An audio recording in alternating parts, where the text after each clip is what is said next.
We now turn to the technical side of the proposed mandatory ISP filtering plan with a speech from Dr. Michael Kent, who is a lecturer in Internet Studies at the Curtin University of Technology. I'd now like to welcome him to the stage.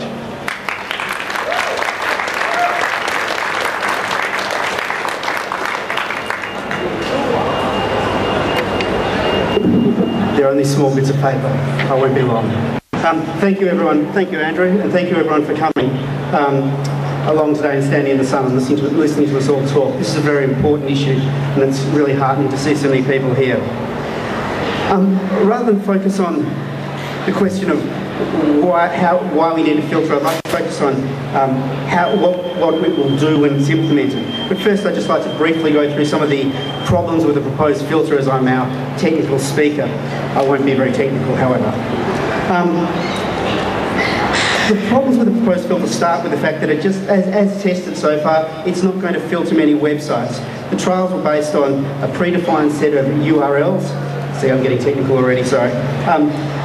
These will not actually filter the vast majority of the sites available on the internet. So either the filter is going to change from the trial, which we've been told is okay, or it's not going to do very much. It also only filters the World Wide Web. The internet consists of many different platforms. The World Wide Web is just the most popular. It won't affect messaging services. It won't affect bit times. It won't affect emails. Now, I'm not saying that it's a very good idea to censor these things. My question more is, if it's so important that we censor the internet to protect ourselves from it, why are these things deliberately excluded? The next big problem is it's extremely easy to get around. If anyone needs any help, drop me an email. It's very simple. Once it starts, we're all going to be okay. I expect there'll be a plug-in for your browser that will be, this is how you get around the filter. So it's not going to be that big a problem unless, of course, you're a taxpayer paying lots of money to have it implemented. Despite this, it will slow the internet down. It will increase the cost of our access to the internet. Internet service providers are going to have to install the equipment to filter the internet, even if it doesn't do a very good job, and that is going to increase the subscriptions for everyone. But my real concern is not related to these technical issues. I'm sorry, Andrew, if I'm getting off topic here.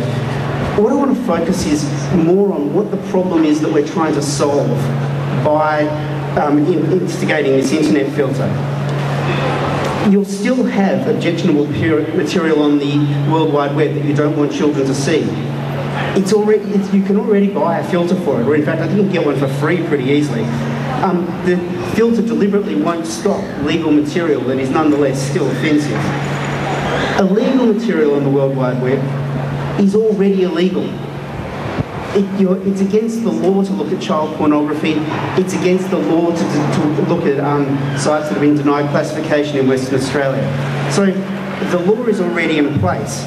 We have the police and the legal framework in which to try and prevent these things occurring and prosecute people who decide that they will break the law.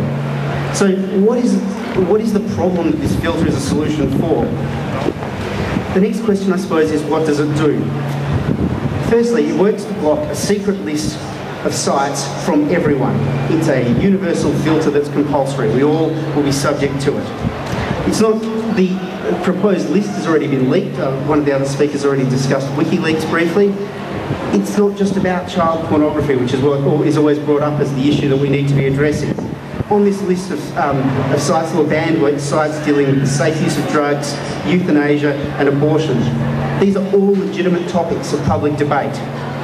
This is where the culmination of the fact that it's a compulsory filter and that it's a filter of a secret nature, or the secret nature of what will be blocked becomes scary. I'm not even reading my own notes very well, sorry. Once this infrastructure is in place, and not just technically but also politically, the temptation for future governments to add to this secret list grows. The idea to block everyone from what might offend someone or a few people for some political expediency is not something of fantasy. These are things that governments do all the time, and we are setting up the mechanism to subject ourselves to this. I know that I said that it's easy to get around. So for us, well, probably the majority of us, it won't be a problem. As I said, email me, I'll send you the link to get around it. What it will do, though, is it has the potential to hide legitimate issues from public debate on the internet. And it does this without our knowledge or consent. we're in fact not allowed to look at the list. So what we're not discussing because we can't see it, we don't know about. It's like if you made it up, you wouldn't believe it. The solution to the problems that the filter is attempting to address lie with education and law enforcement. Not some crude filter that everyone with not just some crude filter that forces everyone to comply with a secret list of what we are not allowed to see.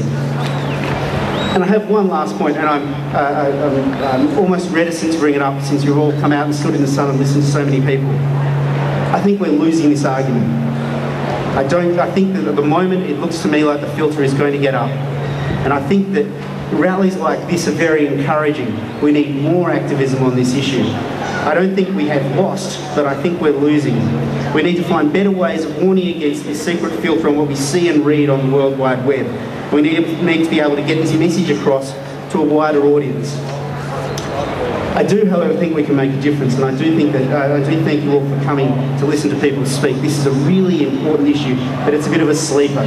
By the time it's really bad, it will have already happened to us. Thank you very much.